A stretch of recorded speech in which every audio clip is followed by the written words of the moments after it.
मत्थे का गुरुदेव। हम्म। शिक्षा था गुरुदेव। हाँ जी। हम्म।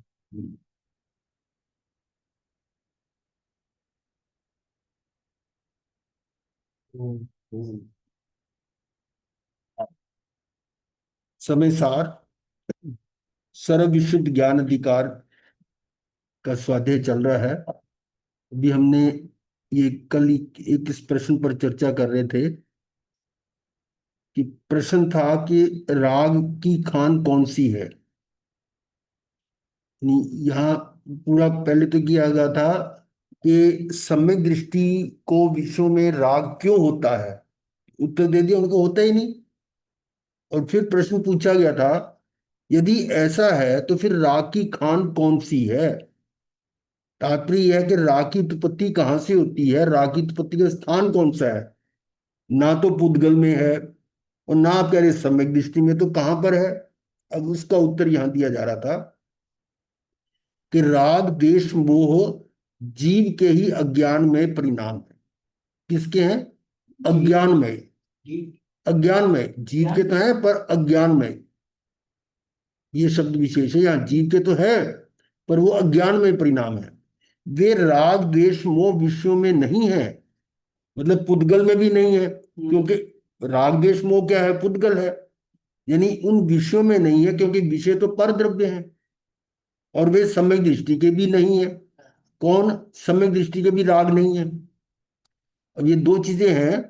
ये कल भी बताया था कि कोई किसी व्यक्ति को आप देखते हो तो देखने का मतलब ये थोड़ा उसके राग द्वेष हो जाएगा। वो तो आपके हाथ में ना, आपके स्वयं में है कि उसके प्रति राग हो रहा है या द्वेष हो रहा है या कुछ नहीं हो रहा। तो उस व्यक्ति में थोड़ा है। उसी एक व्यक्ति को देखकर एक राग करता है और दूसरा उसे द्वेष करता है, तो फिर राग द्वेष उस व्यक्ति में थोड़ा हुआ। या कोई ऐसा दृश्य देखते हैं तो दृश्य को देखने से राग द्वेष नहीं है। वो तो अगर राग द्वेष, राग या द्वेष होता तो सभी को होता वो राग द्वेष। लेकिन आप कह रहे हैं कि सम्यक दृष्टि को हो नहीं रहा। इसका मतलब ना तो राग द्वेष विषयों में है, ना वो सम्यक दृष्टि के है। वे राग द्वेष मोह विषयों में नहीं है क्योंकि विषय तो पर द्रव्य है, उसमें हो नहीं सकता। और वे सम्यक दृष्टि के भी नहीं है क्योंकि उसके अज्ञान का अभाव है। किसका अभाव है? अज्ञान का। इस प्रकार वे राग द्वेष में अब कौन सी ऑप्शन बच गई कि भाई ना तो पुद्गल में हो रहा है राग द्वेष, ना ज्ञानी के हो रहा है, तो कहाँ हो रहा है फिर? वो आ गया जिसके पास सम्यक दृष्टि नहीं है। यानी इस प्रकार के राग द्वेष मोह परिणाम विषयों में ना होने से और सम्यक दृष्टि के भी ना होने से है ही नहीं। उस हिसाब से वो ना तो पुद्गल में है ना सम्यक दृष्टि में है। तो ऊपर बात आ चुकी है क्योंकि वो अज्ञान में परिणाम है, जीव के ही है। तो ये बात क्लियर होगी। अभी अभी इसी को और थोड़ा सरल शब्दों में बताया जा रहा है। इस प्रकार इन गाथाओं में यही कहा गया है कि जिस प्रकार दीपक और दीप घट, जिसमें दीपक रखा हो ऐसा घट, ये दीप घट की बात बताई थी। घट दीपक कह लो, घट दीप, यानी वो घड़ा जो है या लालटेन की चिमनी है, एक ही बात है। और उसके अंदर दीपक रखा हुआ है, बत्ती का। हाँ, दीपक अंदर, लालटेन जो जल रही है और उसके ऊपर लालटेन के बाहर वो चिमनी है। और ऐसे पुराने जमाने में कभी ऐसे दीवा रखते थे, घड़े में रख दिया तो घड़े के अंदर छेद कर दिए। उस टाइम ये कांच का सिस्टम नहीं था, इसलिए वो लालटेन वाला सिस्टम नहीं था, तो ये घट दीप का था। तो अब ये दोनों अलग अलग हैं। दीपक अलग है, घड़ा अलग है। दीपक के नष्ट होने से घड़ा नष्ट नहीं होता और घड़े के नष्ट होने से दीपक नष्ट नहीं होता। तो ये दो चीजें बताई, दीपक और दीप घट, ये भिन्न भिन्न पदार्थ हैं। दीपक अलग है, दीप घट अलग है। उसी प्रकार शरीर ज्ञानावरणादि द्रव्य कर्म व पंचेंद्रियों की उपभोग्य सामग्री आदि पर पदार्थ। पर पदार्थ कौन से हैं? शरीर पर पदार्थ है, ज्ञानावरणादि द्रव्य कर्म भी पर है। पंचेंद्रिय विषयों के, पंचेंद्रियों की उपभोग्य सामग्री, पांचों इंद्रियों की जो सामग्री है, आदि पर पदार्थ है। और भगवान आत्मा भिन्न पदार्थ है। भगवान आत्मा अलग है। तो जिस प्रकार दीप घट के नष्ट होने पर भी दीपक नष्ट नहीं होता। ऐसा होता था लालटेन में जो जलाते थे ना, कई बार लालटेन के ऊपर चिमनी गर्म हो जाती है ना, उसके ऊपर कहीं ठंडा पानी पड़ जाए ना, चिमनी टूट जाती थी, फट जाती थी। कि ग्लास गर्म है ना, वो तो बहुत ज्यादा गर्म होता था, हाथ नहीं लगता था। यानी चिमनी को हाथ लगाओ तो हाथ जलने बोल होता था, क्योंकि वो उसकी गर्माई से। तो उसके ऊपर कहीं मान लो छींटा पानी का पड़ जाए तो चिमनी क्रैक हो जाती थी। अब उसके क्रैक होने से या टूटने से दीपक, अंदर का दीपक तो नहीं नष्ट होता, वो चीज बताई जा रही। तो दीपक, दीप घट के नष्ट होने पर भी दीपक नष्ट नहीं होता, और दीपक के नष्ट होने पर दीप घट नहीं होता। अब अंदर की आपने वो फ्लेम जो बंद कर दी, वो इसके साथ एक गोल बटन सा होता था, उसको घुमाते थे, वो बत्ती नीचे चली जाती थी। यानी बत्ती जो है ना, वो नीचे जो तेल के साथ आती थी, वो बत्ती ऊपर या नीचे हो सकती थी, उसका एक सिस्टम था। उसको घुमाते थे तो ऊपर हो जाती थी, उल्टा घुमाते तो नीचे चली जाती थी। नीचे चली जाएगी तो लाइट कम हो जाएगी, और करते करते वो बंद हो जाएगी, क्योंकि ऊपर की जो बत्ती है ना, वो तो जलती रहती है। तो जलते जलते वो खत्म हो जाएगी तो लालटेन बुझ जाएगी। तो लालटेन यानी वो बत्ती के बुझने से वो बाहर का जो चिमनी थोड़ा टूट जाएगी, नहीं। तो इसी प्रकार से दीपक के नष्ट होने पर दीप घट नष्ट नष्ट नहीं होता। इसी प्रकार, उसी प्रकार देह आदि पर द्रव्यों के नष्ट होने पर, ये देह आदि क्या है? शरीर आदि। ये शरीर आदि द्रव्य कर्म पंचेंद्रिय, इनके नष्ट होने पर आत्मा के दर्शन ज्ञान चरित्र नष्ट नहीं होते।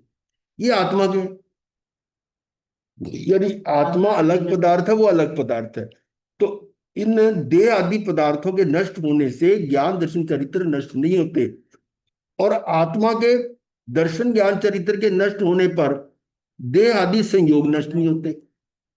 दोनों अलग अलग है, इसलिए इनकी भिन्नता सहज ही सिद्ध है। अब इसको आगे कैसे करते हैं? पर द्रव्यों की भिन्नता सिद्ध होने से, पर द्रव्यों की भिन्नता दोनों अलग अलग है, सिद्ध होने से यह भी सहज सिद्ध है कि मोह राग द्वेष के परिणाम पर के कारण नहीं होते। राग द्वेष जो जीव में हो रहे हैं, वो पर के कारण नहीं होते, और पर के द्वारा नहीं होते। ना तो पर कुछ करता, ना पर का कारण है। वो कारण को, निमित्त को भी उड़ा दिया, निमित्त को भी उड़ा दिया, आगे निमित्त से भी राग द्वेष नहीं हो रहे। निमित्त में कह रहा है कि तुम करो, करो या ना करो तुम्हारे हाथ में है। तो इस तरह से उस निमित्त कोई नहीं, कारण भी नहीं होते और पर के द्वारा भी नहीं होते। और दूसरी बात यह है, एक बात ये हो गई कि आत्मा के स्वभाव ना होने से, आत्मा के स्वभाव ना होने से आत्मा के आश्रय से भी उनकी उत्पत्ति संभव नहीं है। आत्मा का स्वभाव क्या है? वितराग, ज्ञाता दृष्टा। तो जो अगर आत्मा स्वभाव में है, तो उससे भी वो उत्पन्न नहीं हो सकते जो परद्रव्य है। राग द्वेष जो है, पहली बात तो ये कि राग द्वेष जो है वो कारण नहीं है। और स्वभाव ना होने से, हाँ, क्या? आत्मा के स्वभाव ना होने से, हाँ, आत्मा के आश्रय से भी उनको उत्पत्ति, हाँ हाँ, आत्मा का स्वभाव नहीं है राग द्वेष करना। ये फिर पढ़ दूंगा इसको, पहले ऊपर की लाइन देखो। पर द्रव्यों की भिन्नता सिद्ध होने से ये भी सहज सिद्ध है। यहाँ यानी एक एक शब्द का जो ना ध्यान रखना पड़ता है, जो अर्थ का कुछ अर्थ हो जाता है। हाँ, ये भी सहज सिद्ध है कि मोह राग द्वेष के परिणाम पर के कारण नहीं होते। यानी ये जो राग द्वेष है वो पर के कारण नहीं है, अर्थात पर जो व्यक्ति वस्तु स्थिति है उसके कारण नहीं है, और पर के द्वारा भी नहीं होते। वो भी राग द्वेष नहीं करता, पर राग द्वेष नहीं करता ना, और पर के कारण होते भी नहीं है। और दूसरी बात यह कि आत्मा के स्वभाव ना होने से, आत्मा का स्वभाव क्या नहीं है? आत्मा का स्वभाव में राग द्वेष करना नहीं है, जिसके स्वभाव में नहीं है। ऐसा ना होने से आत्मा के आश्रय से भी उनकी उत्पत्ति संभव नहीं है। अब आत्मा का आश्रय लिया और आत्मा का स्वभाव राग द्वेष है नहीं, तो फिर उसके आश्रय से भी ये संभव नहीं है। इसका मतलब हम जब आत्मा के आश्रय में हैं तो राग द्वेष नहीं हो सकता। समझ आया ना? इसका इनडायरेक्टली अर्थ ये निकलता है कि आत्मा के स्वभाव में, हम स्वभाव में चले गए, आत्मा में स्थित हो गए, तो उसके आश्रय से इनकी उत्पत्ति, किसकी उत्पत्ति? राग द्वेष की। ये मोह राग द्वेष की बात चल रही है। इसकी उत्पत्ति संभव नहीं है अगर हम आत्मा के स्वभाव में चले, क्योंकि आत्मा के स्वभाव में ये हो नहीं सकते। आत्मा के स्वभाव में हम चले गए और आत्मा के स्वभाव में राग द्वेष हो नहीं सकते, इसलिए संभव नहीं है। तो दो चीजें हो गई कि एक तो मोह राग द्वेष जो है ये परद्रव्य है और वो उसके कारण नहीं होते, ना पर के द्वारा ही होते हैं। और तीसरी बात है, यदि हम दूसरी बात के आत्मा के स्वभाव में हम अगर आश्रित हो जाते हैं आत्मा में, तब भी नहीं होते। अतः अंततः हम इसी निष्कर्ष पर पहुंचते हैं कि इन मोह राग द्वेष की उत्पत्ति आत्मा के अज्ञान से आत्मा में ही होती है। अज्ञान का मतलब विभाव में है, स्वभाव में नहीं है। तो आत्मा के अज्ञान से आत्मा में ही होती है, परद्रव्य में नहीं होती, और परद्रव्य के कारण भी नहीं होती, और जो स्वभाव में है आत्मा उसमें भी नहीं होती। तो इसका मतलब अज्ञान से आत्मा में होती है। क्लियर? और इनका अभाव भी आत्मा के आश्रय से ही होता है। लो, किसका अभाव? इनका अभाव भी आत्मा के आश्रय से ही होता है। यानी ये जो राग द्वेष का अभाव किससे होगा? आत्मा के आश्रय में जाने से। अतः एकमात्र आत्मा का आश्रय लेना ही उपाय है, क्योंकि यदि अज्ञान में चले गए तो उस समय भी आप अगर आत्मा के आश्रय में चले जाते हैं तो उस अज्ञान का भी अभाव हो जाएगा, उस अज्ञान का भी अभाव हो जाएगा, और वो आप राग द्वेष नहीं करोगे। तो इसलिए एकमात्र आत्मा का आश्रय लेना ही उपाय है। इसलिए बात बार बार यही आ रहा है कि आत्मा में स्थित आत्मा चलना। यही कारण है कि आत्मा के आश्रय से उत्पन्न सम्यक दर्शन ज्ञान चरित्र को मुक्ति का मार्ग कहा है। किसके आश्रय से? आत्मा के आश्रय से ही दर्शन ज्ञान चरित्र सब सम्यक हो जाता है। अज्ञान खत्म हो गया ना, ऊपर आ गया, उसका अभाव भी होता है। इनका भाव भी आत्मा के आश्रय से होता है। किसका भाव? अज्ञान का। अज्ञान का भाव होने का मतलब ये ज्ञान दर्शन चरित्र का मार्ग मिल गया। तो इसका अर्थ ये हुआ कि आत्मा के आश्रय से उत्पन्न सम्यक दर्शन ज्ञान चरित्र को मुक्ति का मार्ग कहा गया। अब इसी भाव का पोषक कलश काव्य लिखते हैं, जिसका पद्य अनुवाद इस प्रकार है। गाथा कलश नंबर है 218। यही ज्ञान अज्ञान भाव से राग द्वेषमय हो जाता, पर तत्व दृष्टि से वस्तु नहीं ये। क्या? यही ज्ञान अज्ञान भाव से राग द्वेषमय हो जाता है, हा? ये जो ज्ञान है, आत्मा ज्ञान है, वो अज्ञान के भाव में से, अज्ञान भाव में होने से राग द्वेषमय हो जाता है। पर तत्व दृष्टि से, तत्व दृष्टि का मतलब यथार्थता, निश्चय से, ये वस्तु नहीं है, ये है ही नहीं, राग द्वेष है ही नहीं, ये से वस्तु नहीं, ये उसको वस्तु को ही मतलब डिलीट कर दिया, है ही नहीं। किस दृष्टि से? अगर आप निश्चय से देखें तो राग द्वेष है ही नहीं, उसको उसकी नास्ती कर दी। यही ज्ञान अज्ञान भाव से राग द्वेषमय हो जाता, पर तत्व दृष्टि से ये वस्तु नहीं ये।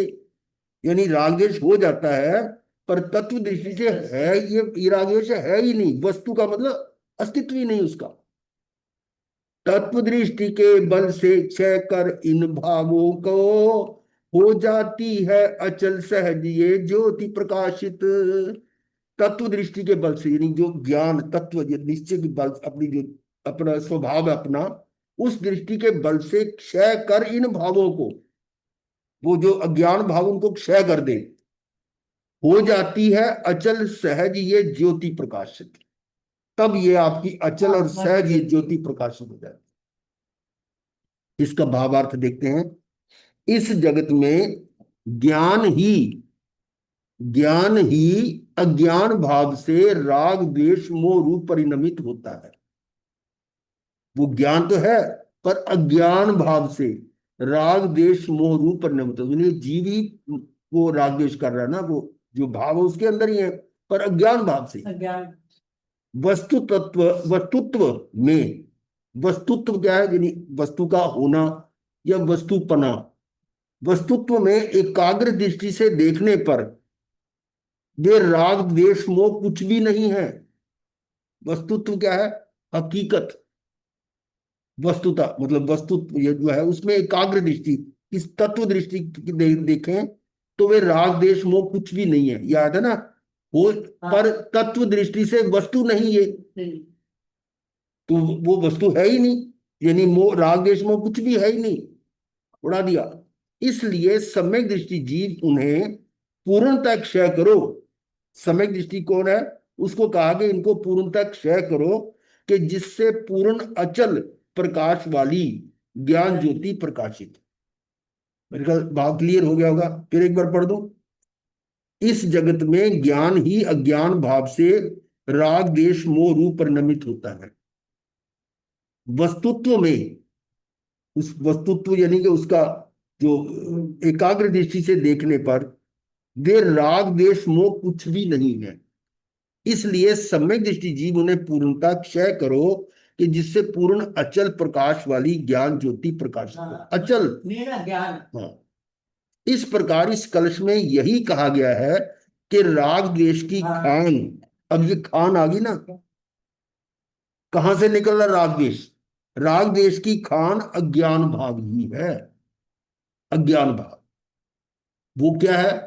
पर को अपना जानना, वही अज्ञान है। अपने अज्ञान भाव से ही ये आत्मा स्वयं राग द्वेष परिणाम रूप परिणमित होता है। अपने अज्ञान भाव से ही अज्ञानता में चला गया, ये से ही ये आत्मा, यानी आत्मा ही स्वयं, एक एक शब्द को ध्यान से समझें। अज्ञान भाव से ये आत्मा स्वयं, स्वयं का मतलब कोई दूसरा नहीं कर रहा मुझे राग द्वेष, अपने भाव। हाँ, ये मेरा ही है। कोई बाहर का तो पहले उड़ा दिया ना, कि पुद्गल नहीं कर सकते, और खुद किसी बाहर के निमित्त के कारण से भी राग द्वेष नहीं होता। और हम हमेशा ये कहते हैं कि उसने मेरे ये करवाया, उसने मेरे को सुखी किया, उसने मुझे दुखी किया। ये सब की जो है ना वो खंडना हो रही है, कि निमित्त में तुम्हारे में कुछ कर ही नहीं सकता। जो हो रहा है राग द्वेष या सुख दुख जो भी आ रहा है फल, वो तुम्हारा स्वयं का है। निमित्त तो खड़ा है वहां, पर निमित्त नहीं करवा रहा, ना निमित्त के कारण हो रहा है। तो आत्मा स्वयं राग द्वेष परिणाम रूप परिणमित होता है, अपने ही परिणाम से परिणमित हो रहा है। और जब वस्तु के मूल स्वरूप की दृष्टि से विचार करते हैं, वस्तु का मूल स्वरूप क्या होगा? जैसे राग द्वेष है, ये पुद्गल है, तो पुद्गल वो उसका एग्जिस्टेंस कहाँ है? वस्तु के मूल स्वरूप की दृष्टि से विचार करते, मूल स्वरूप किसका? अपना है। वस्तु जब वस्तु के मूल स्वरूप की दृष्टि से विचार करते हैं, तो ये यही स्पष्ट होता है कि आत्म स्वभाव में तो ये राग द्वेष मोह है ही नहीं। अब यह वस्तु किसको कहा गया? वस्तु ने आत्मा को। आत्मा के मूल स्वरूप की दृष्टि से विचार करो कि मेरा मूल स्वरूप क्या है, उसमें राग द्वेष है ही नहीं, वो तो ज्ञाता दृष्टा है। तो उस पर दृष्टि से विचार करते हैं तो यही स्पष्ट होता है कि आत्म स्वभाव में तो ये राग द्वेष मोह है ही नहीं। ये बात आई थी ना ऊपर, तत्व दृष्टि से वस्तु नहीं है, ये है ही नहीं, ये राग द्वेष नाम की वस्तु है ही नहीं। ये अपने मूल स्वरूप से तत्व दृष्टि से विचार करने पर, यानी आत्म स्वभाव में तो ये राग द्वेष मोह है ही नहीं। यद्यपि वर्तमान पर्याय में, अब आगे बात, ये वो तो नियम की बात बता दी निश्चय में, पर यद्यपि वर्तमान पर्याय में इन राग द्वेष भावों की सत्ता है, तो है कोई बिना इसके? अरे इस वर्तमान पर्याय में अपनी ले लो, आप जितने भी सुन रहे हो या कोई और भी है, क्या उन वर्तमान पर्याय में राग द्वेष की सत्ता है या नहीं है? है। क्योंकि राग द्वेष नहीं है तो हम यह होते क्यों फिर? अब यह है कि वर्तमान पर्याय में इन राग द्वेष भावों की सत्ता है, तथापि उसे भी ज्ञानी जन, देखो राग द्वेष कब तक है? जब तक वीतरागता नहीं आती, ठीक है ना। तो उसमें तो 10वें गुण स्थान से ऊपर वीतरागता आएगी। और हम इस काल में कोई भी सातवें गुण स्थान से ऊपर जा नहीं सकता। इसका मतलब राग देश की सत्ता तो है, चौथे गुण स्थान पर भी है, पांचवें पर भी है, छठे पर भी, सातवें पर भी है। और छठे सातवें में तो हो गया ऊपर का। तो ये जो ज्ञानी जन है उनमें भी है राग देश की सत्ता पड़ी हुई। कैसे पड़ी हुई बताओ जरा? चौथे गुण स्थान में राग देश क्योंकि की। उसकी तीन चौकड़ियां तो पड़ी हुई हैं, सिर्फ हाँ जी, हाँ अनंतानुबंधी हाँ, का। बिल्कुल बिल्कुल सही है ये। इसीलिए थोड़ा जगाने की कोशिश होती है कि सुन भी रहे हो ढंग से। बहुत अच्छा है कि एक चौकड़ी जो सबसे बड़ी थी ना अनंतानुबंधी कषाय की, वो जा चुकी है। लेकिन फिर भी कुछ का तो मतलब उस समय एग्जिस्टेंस है, सत्ता में है ना। तो राग देश भाव की सत्ता तो है, चाहे वो चौथे गुण स्थान में है या पांचवें या छठे में सातवें में। तथापि उसे भी ज्ञानी जन सम्यक दृष्टि धर्मात्मा, देखो, ज्ञानी जन सम्यक दृष्टि धर्मात्मा, यानी चौथे से चौथा या चौथे से ऊपर वाले सारे आगे तत्व दृष्टि के बल से, ये तात्विक दृष्टि से हमारी क्या है कि ये तो आत्मा तो शुद्ध है, उसके बल से इनका क्षय करके, किसका क्षय करेगा? जो अभी सत्ता में पड़े हुए हैं, है ना, जो राग देश भाव सत्ता में है, उनका क्षय करके स्वयं स्वयं के सहज स्वभाव को प्राप्त कर ले। ज्ञानी जन सम्यक दृष्टि धर्मात्मा तत्व दृष्टि के बल से इनका क्षय करके, यानी किसका क्षय किया? राग द्वेष भावों का। स्वयं स्वयं के सहज स्वभाव को प्राप्त, अपने वीतरागता में आ गए। अज्ञान चला गया, वीतरागता आ गई। अब आगामी गाथा के भाव का सूचक कलश काव्य लिखते हैं, जिसका पद्य अनुवाद इस प्रकार है।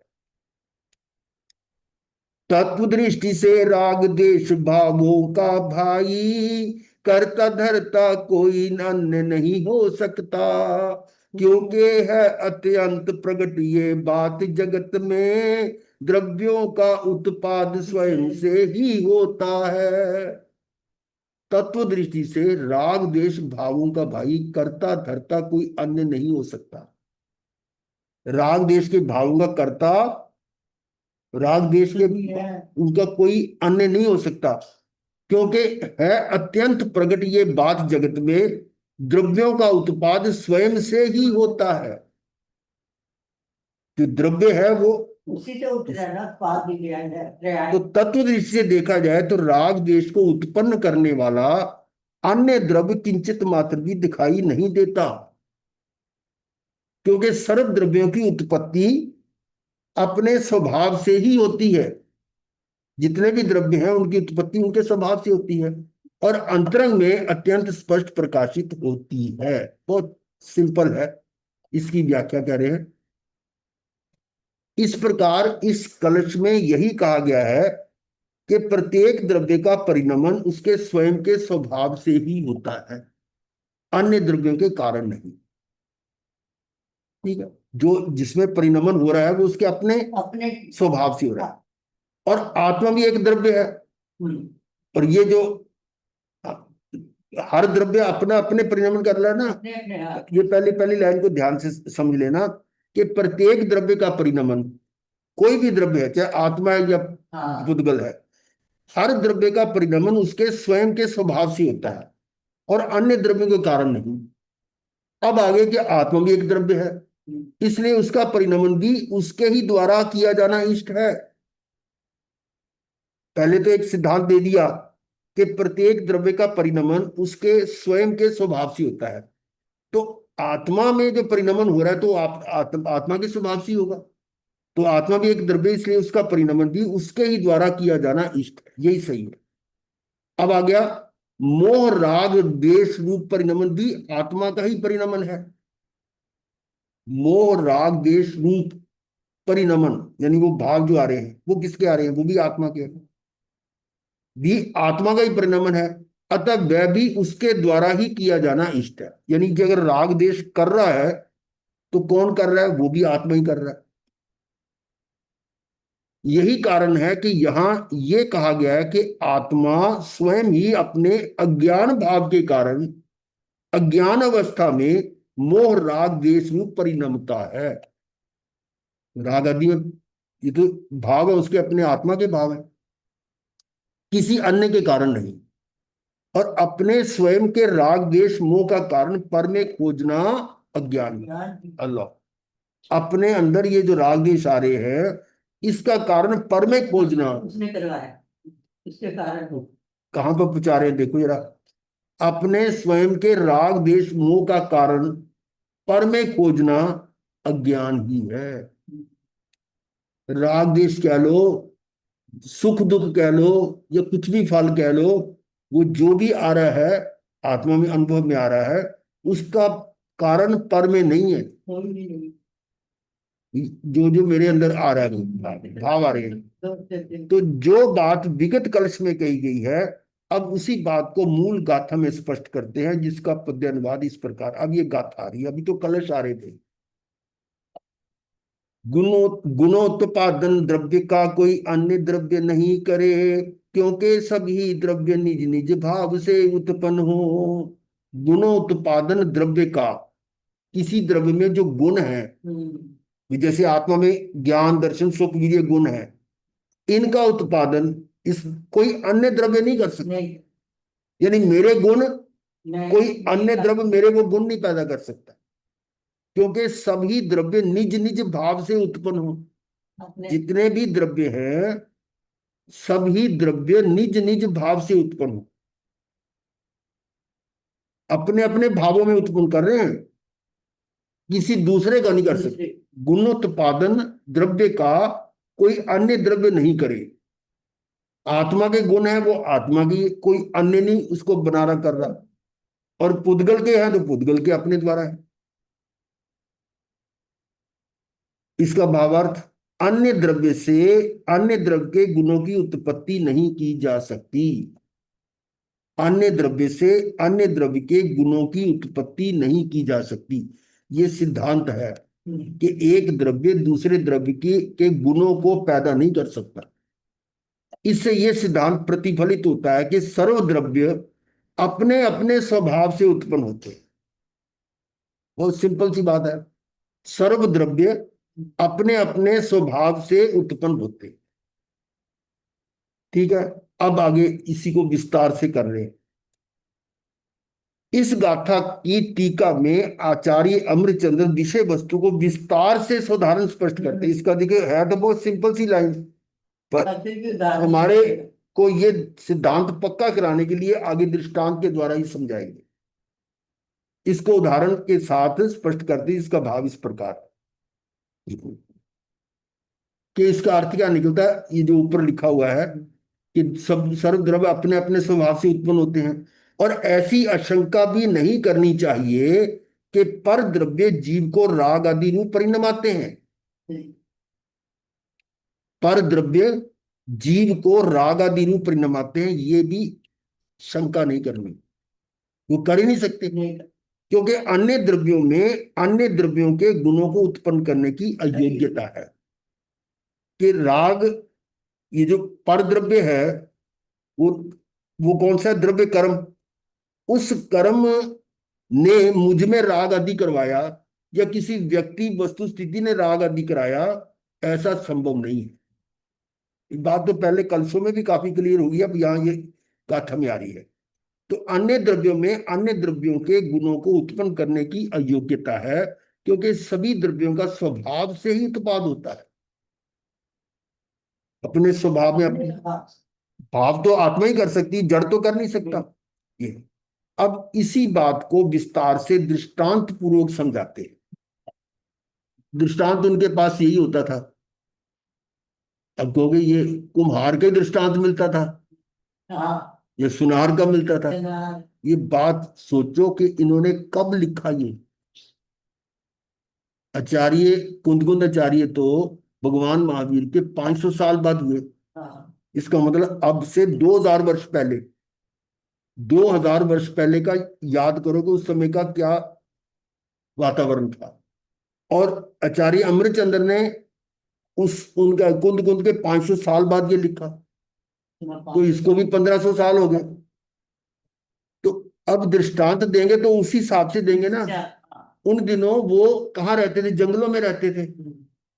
और अगर शहर में गांव में आते थे तो रास्ते में उनको कौन दिखाई देता था? या तो कुम्हार दिखाई देता था, वो घड़े बना रहा हाँ, है, सुनार। या जुलाहा दिखाई देता था, हाँ, वो अपना कपड़े बुन रहा है, या कोई बढ़ई है, वो अपना वो कोई वाहन वगैरह तैयार कर रही है, बैलगाड़ी वगैरह बना रहा कर रहा है, तो इस तरह के नजर आते थे ना। शिल्पी कला। तो इसलिए उनकी ये जो उदाहरण आ रही है ना, वो घट पट रथ, घट पट रथ, हाँ, इनके उड़ाते हैं। हम सोचते हैं ये क्या घट पट पट क्या रथ क्या है।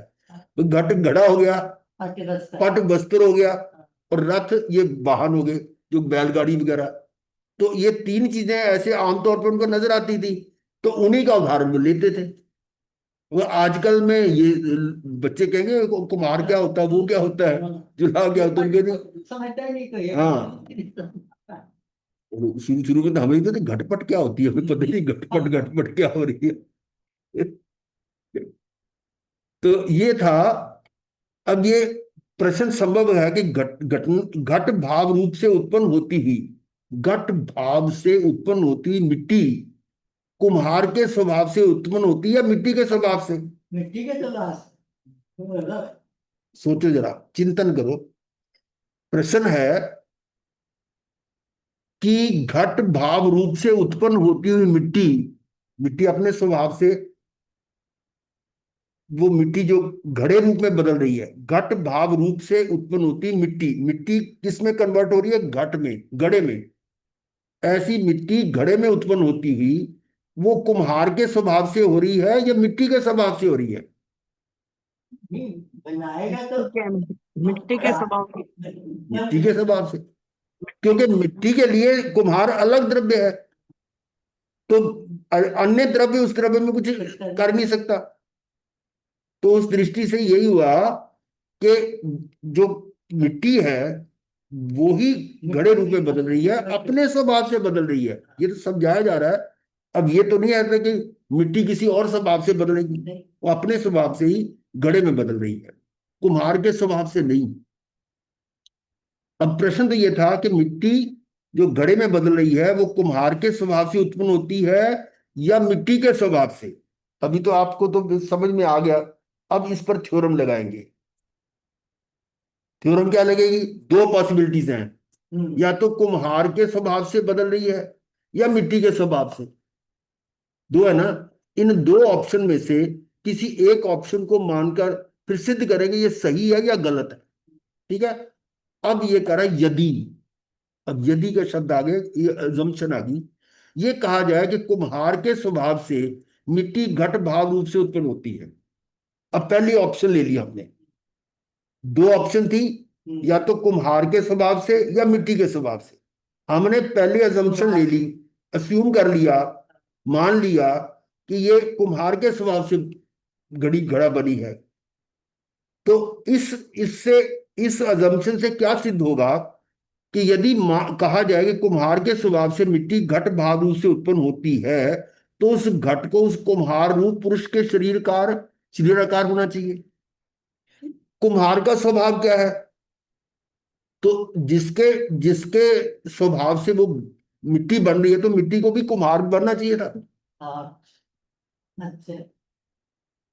क्यों नहीं समझे? नहीं, अपनी स्वभाव से वही बनेगा अपने। अरे भाई, ये तो अजम्पशन है कि कुम्हार के स्वभाव से अगर वो घड़ा बन रही है, तो जो मिट्टी है ना वो कुम्हार के स्वभाव से अगर बदल रही है, तो मिट्टी को कुम्हार का आकार होना चाहिए था, हाँ, मिट्टी कुम्हार बन जाती। तो अगर उस घट को उस कुम्हार रूप पुरुष के शरीराकार होना चाहिए था। और जो कुम्हार घट बनाने के अहंकार से भरा हुआ है, भी मैं घड़ा बना रहा हूं, और जिसका हाथ घट बनाने का व्यापार कर रहा है, परंतु ऐसा तो होता नहीं। ये नहीं तो बनी। मिट्टी तो मिट्टी की मिट्टी रहेगी, कुम्हार तो बन नहीं जाती वो। हाँ, इसलिए ये जो थ्योरम है वो गलत होगी, कि जो मिट्टी है वो अपने स्वभाव से घड़ा बन रही है, घट हो गई। कुम्हार के स्वभाव से नहीं। हाँ, अच्छा। ये सिद्ध किया है।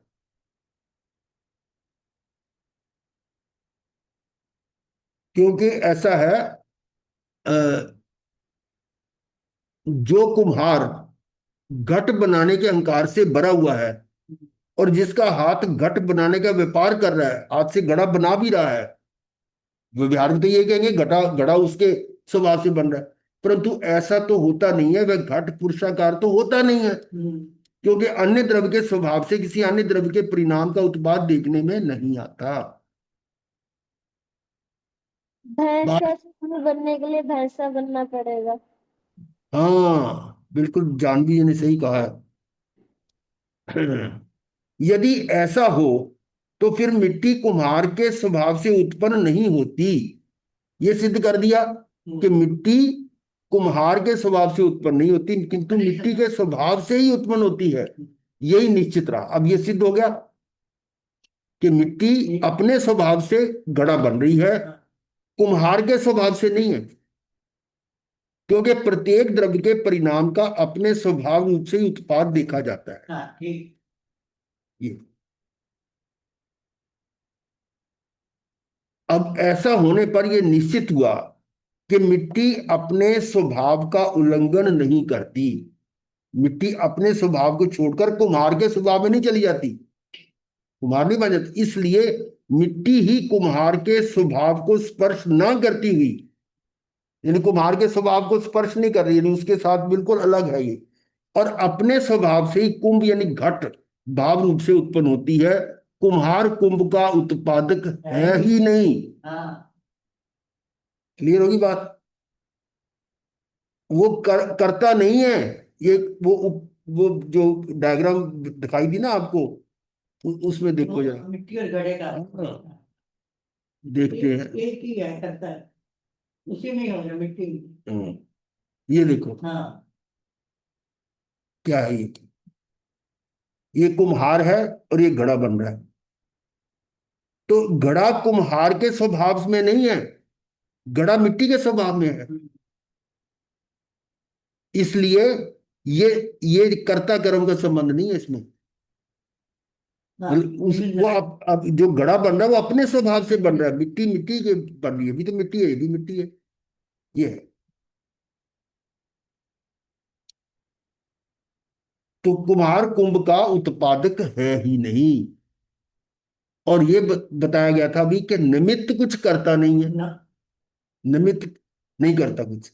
अब ये बात जो है अब यहां तक क्लियर होगी कि हर द्रव्य, एक द्रव्य अन्य द्रव्य के ये स्वभाव, जो अपना स्वभाव है अपने दूसरे के स्वभाव में कुछ नहीं कर सकता। ये बात तो दृष्टांत पर घटित हुई है। अब इसी बात को दाष्टांत पर घटित करते हैं, यानी अब आत्मा पर कर रहे हैं। यहां एक प्रश्न संभव है, बिल्कुल वैसी आएगी ये बात कि स्व परिणाम रूप पर्याय से उत्पन्न होते हुए, स्व परिणाम रूप पर्याय से उत्पन्न होते हुए सभी द्रव्य निमित्त भूत अन्य द्रव्यों के स्वभाव से उत्पन्न होते हैं या अपने स्वभाव से? तो सेंटेंस लंबा है पर इसको समझे। स्व परिणाम रूप पर्याय से उत्पन्न होते हुए, जो अपना उसका परिणाम है, उस परिणाम से हर पर्याय उत्पन्न हो रही है। सभी द्रव्य, जितने भी द्रव्य वो अपनी उसमें पर्याय में परिणमित हो रहे हैं, वो सभी द्रव्य निमित्त भूत अन्य द्रव्यों के स्वभाव से उत्पन्न होते हैं या अपने स्वभाव से? वो उनमें जो परिणमन हो रहा है वो सभी द्रव्यों में वो निमित्त भूत, यानी निमित्त जो है उनके स्वभाव से हो रहा है या अपने स्वभाव से हो रहा है? अपने स्वभाव से, वो तो अपने स्वभाव से। हाँ, बस ये बात यहाँ। अब यदि ये कहा जाए, यहां पर भी वो थ्योरम लगाएंगे कि यदि ये कहा जाए कि निमित्त भूत अन्य द्रव्यों के स्वभाव से सभी द्रव्य उत्पन्न होते हैं, ये दो दो थी ना ऑप्शन, प्रश्न बिल्कुल वैसे ही है। निमित्त भूत अन्य द्रव्यों के स्वभाव से या अपने स्वभाव से? हमने पहले ले लिया कि निमित्त भूत अन्य द्रव्यों के स्वभाव से सभी द्रव्य उत्पन्न होते हैं। हाँ, ये अस्यूम किया है, मान लिया यदि, और यदि ऐसा है, होते हैं, तो उनके परिणामों को निमित्त भूत अन्य द्रव्यों का आकार का होना चाहिए। भी कोई व्यक्ति निमित्त बन के आपको क्रोध कराने आ गया, तो क्रोध का जो भाव मेरे अंदर आ रहा है तो वो व्यक्ति के आकार का होना चाहिए। फिर निमित्त भूत अन्य द्रव्यों का आकार का होना चाहिए, परंतु ऐसा तो होता नहीं है।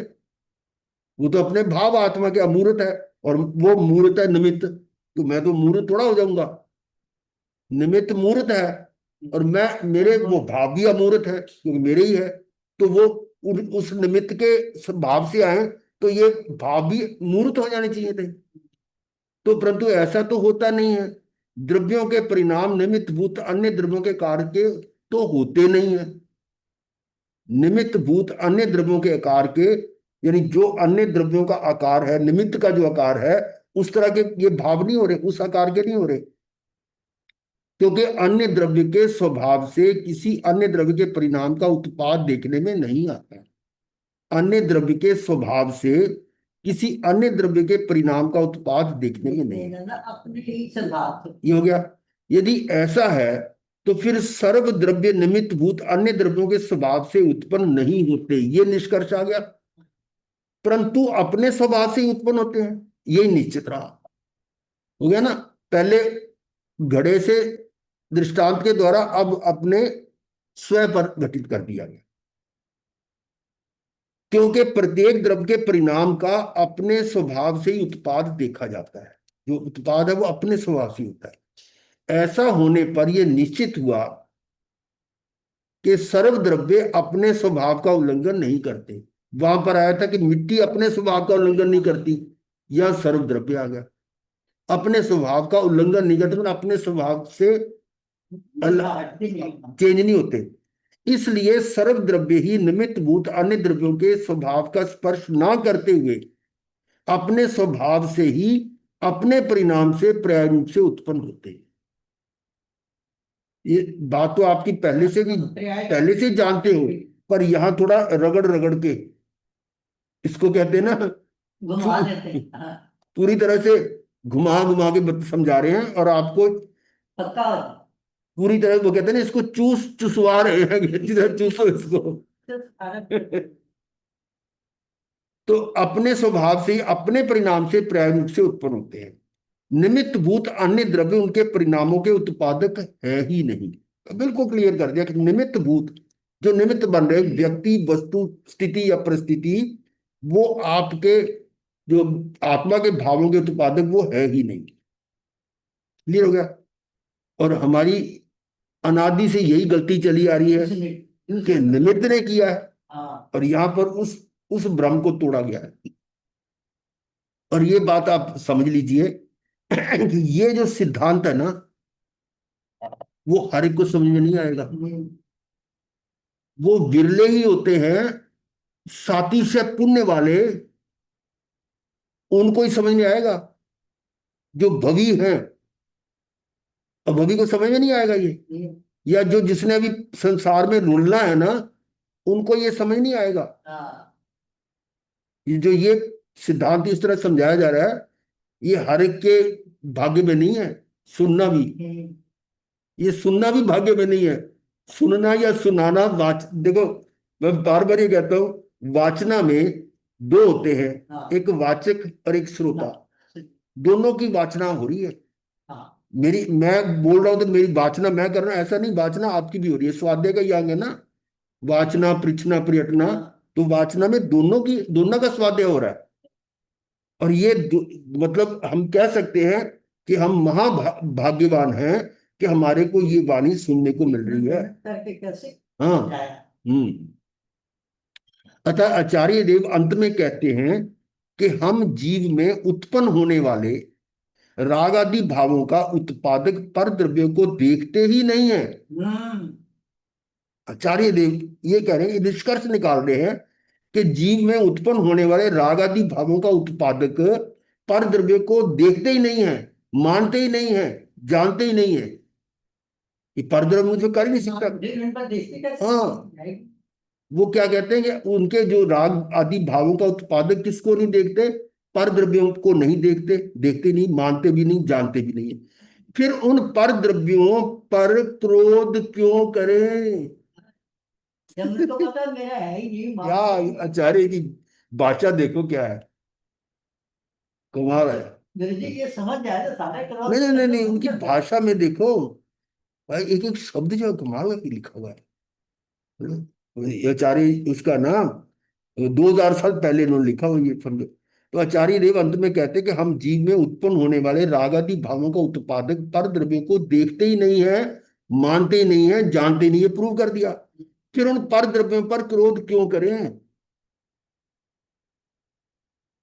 है ना? ऐसी है।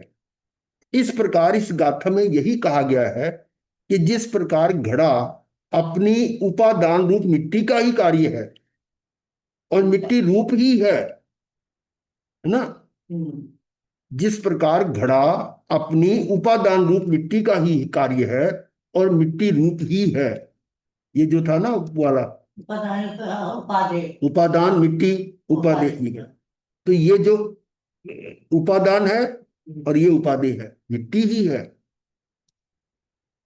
तो उपादान मिट्टी का ही कार्य है, कार्य किसका है? वो मिट्टी का। ये इसलिए इसको क्या कहा? कर्ता, या है ना, ये कर्ता है और ये नीचे वाला कर्म है उसका, ये। तो इसलिए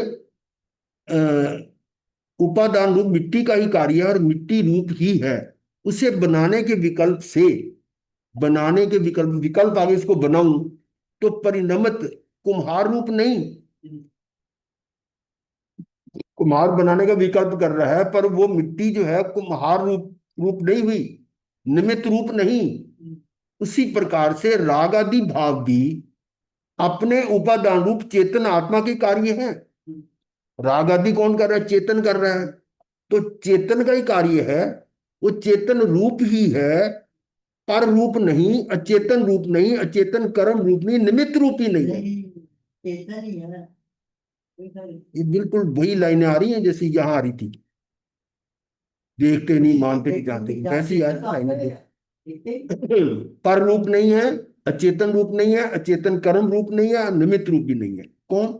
जो आत्मा में राग आदि भाव हो गए। इस प्रकार जब ये निर्णय पक्का हो जाता है तो फिर निमित्त रूप पर द्रव्यों पर कोप करने का कोई कारण शेष नहीं रह जाता। बताओ।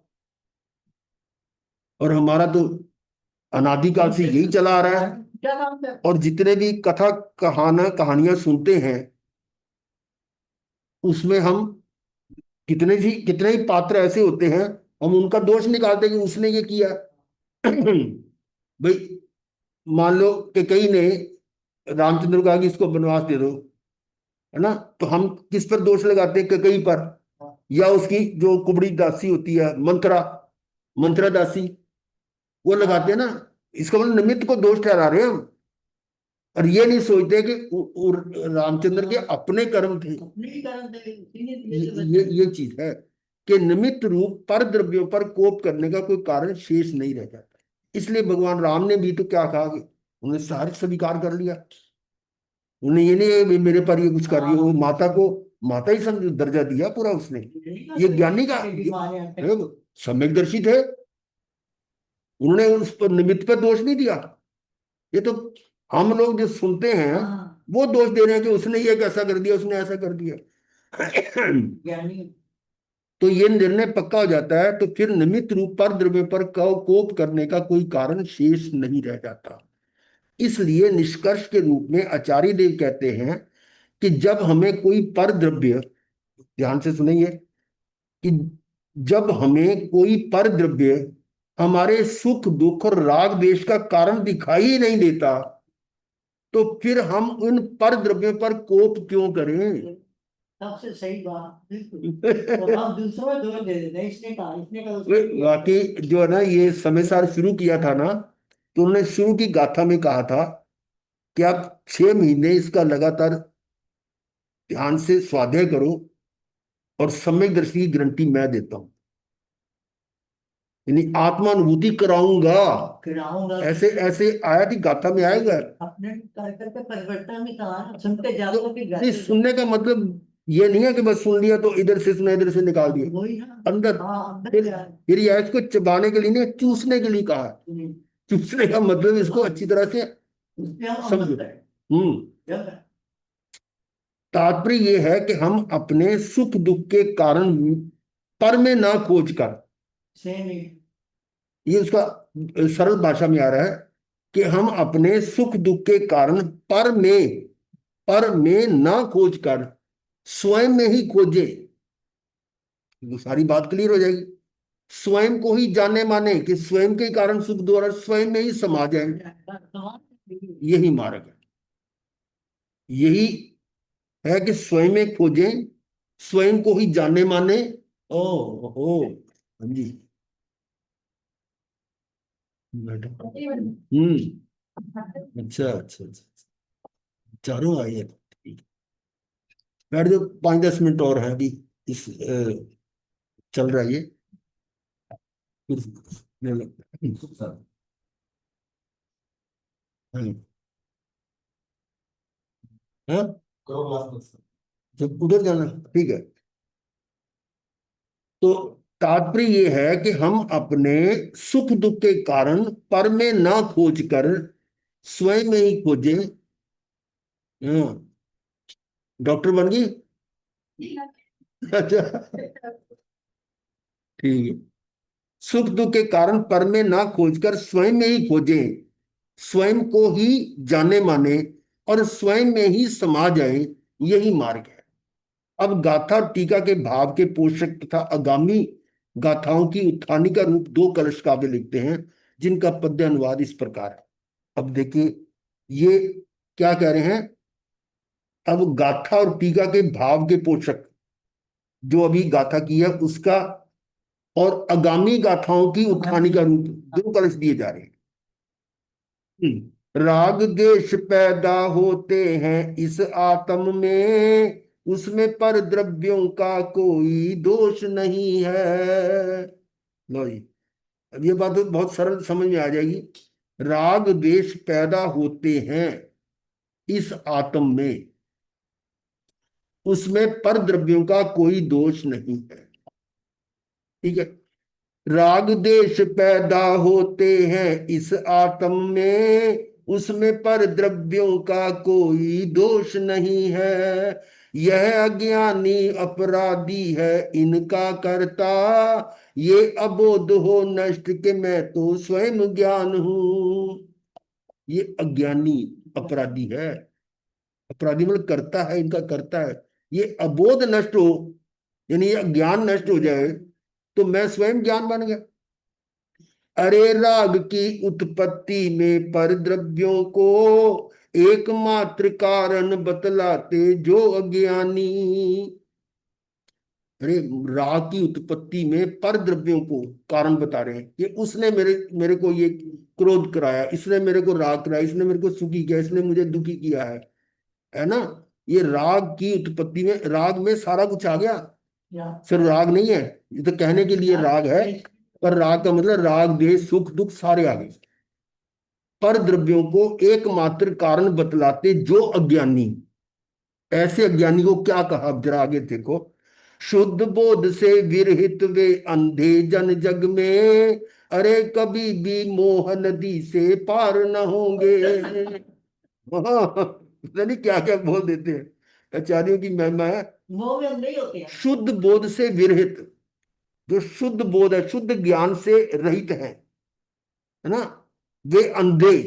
अरे ज्ञान के बिना अंधा ही है। हाँ, अंधे जन जग में, अरे कभी भी मोह नदी से पार न होंगे।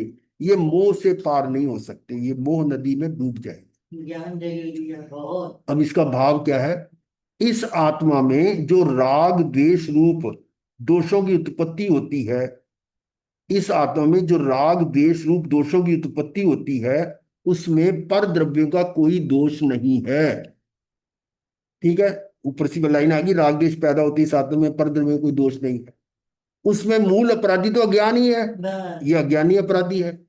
इस प्रकार विदित होने पर जब अज्ञान अस्त हो जाए, यानी अबोध नष्ट हो गया, अबोध हो नष्ट का मतलब अज्ञान अस्त हो जाए, अस्त छिप गया, तो फिर तो मैं ज्ञान ही हूं।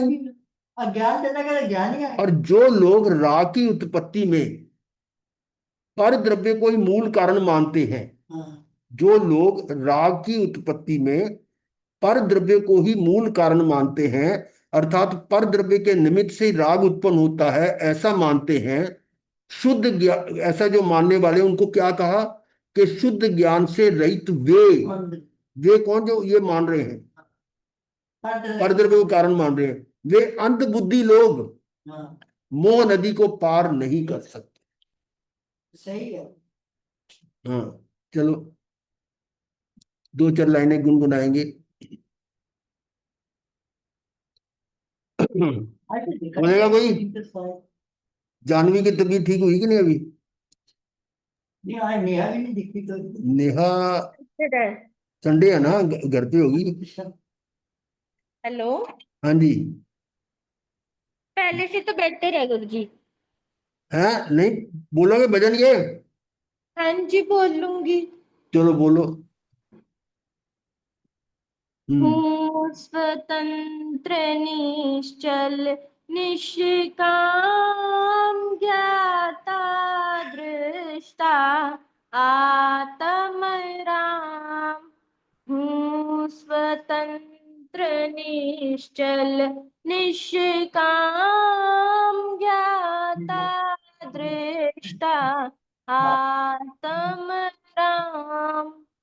जिन शिव ईश्वर ब्रह्मा राम विष्णु बुद्ध हरि जिसके नाम।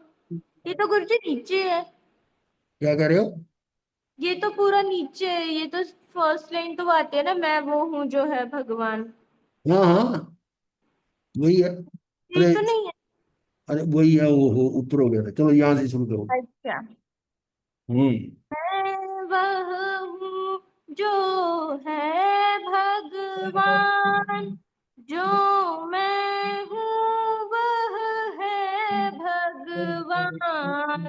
अंतर यही ऊपरी जान, विराग यहाँ राग वितान। हूँ स्वतंत्र निश्चल निष्काम ज्ञाता दृष्टा आत्म राम। मम स्वरूप है सिद्ध समान, अमित शक्ति सुख ज्ञान निधान। किंतु आश वश खोया ज्ञान, बना भिखारी निपट अजान। हूँ स्वतंत्र निश्चल निष्काम ज्ञाता दृष्टा आत्म राम। हम्म। सुख दुख दाता कोई न आन, मोह मनुष्य दुख की खान। निज को निज पर को पर जान, फिर दुख का नहीं लेश निदान। हूँ स्वतंत्र निश्चल निष्काम ज्ञाता दृष्टा आत्म राम। चलो यही, अभी हम मंगल पाठ।